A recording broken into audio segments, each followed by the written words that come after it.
Good morning, everyone. This is Inside South Florida. How's it going? Jason Carter here. Thank you for watching. And up first today, our guest has many fans here in South Florida, bringing his charisma and talent into the homes here in Miami for years. And now Emmy Award winner and multi-hyphenate Chris Van Vliet has taken his talents to new heights with his very successful show and podcast, Insight with Chris Van Vliet. And he's making a stop here on Inside South Florida this morning. Chris, welcome back to Miami virtually. Oh, it's so good to be back. Good to see you, my friend.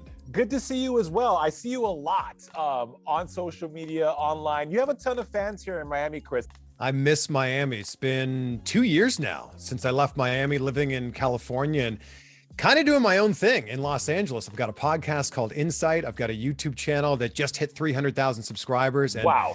My whole thing is I just love to talk to interesting people. So we're talking actors, directors, comedians, entrepreneurs. I just had a conversation the other day with an astrophysicist, and I was just like picking his brain about like everything you would ask an astrophysicist. So, man, I'm just having a lot of fun. It looks like a lot of fun. Let's talk about this podcast, Insight. I had talked to you during the pandemic, and like a lot of us, Chris, we were pivoting, rebranding, figuring out what our new normal is going to be. And you had said, you know, Jay, I'm thinking about rebranding my podcast and my show as Insight because you feel like you bring a lot of insight and you give a lot of insight to these celebrities, which, by the way, you've interviewed everyone. You give that to the audience. Tell us why your podcast is a must listen to moment and why we need to jump on the Insight bandwagon. So I think that we only see the finished product a lot of the time. We only see, especially on social media, we only see Tom Brady with 7 Super Bowl rings, or we only see Oprah with all of her success, and we don't see everything along the way to get there. And I think it's so important to see the stumbles, to see the bumps in the road, so we can go, oh my gosh, if that person who's achieved all of this also had some struggles along the way, maybe I'll be okay. And I just selfishly also, Jay, want to like steal some insight from those people so I can apply it to my own life. Sure. And then everybody listening can go, oh my gosh, that's a great thing I can add to my life too. Well, I mean, that's the beauty of connecting with people, right? To learn and grow from those experiences. You interview everyone, Chris, as I said before. I mean, here in Miami, you were a mainstay on TV talking to who's who and notable celebrities. Now with Insight, you're doing exactly that. Do you still get starstruck when you get to connect with these people, or is it old hat for you?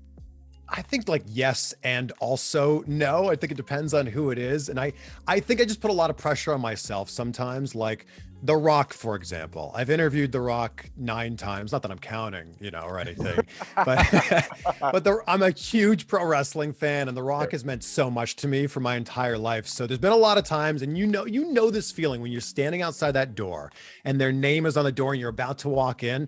Your palms get maybe just a little bit clammy because you're like, oh, this means so much to me. And I want this to live up to all the hype that it could possibly be. So at the end of the day, though, these are just people, right? And they're people that are living their dream. And these are people that chased after it or are making it happen. So at the end of the day, you're sitting down and having a conversation with somebody. And I think that it's so important to keep that in mind. Right. It's that relatability that I think that people keep coming back to. And that's why you have 300,000 subscribers and over 100 million views on all your videos on YouTube and across all social media platforms. What do you miss most about Miami? I know you're on the West Coast now, living the Cali life, but Miami's always calling in some way, shape, or form.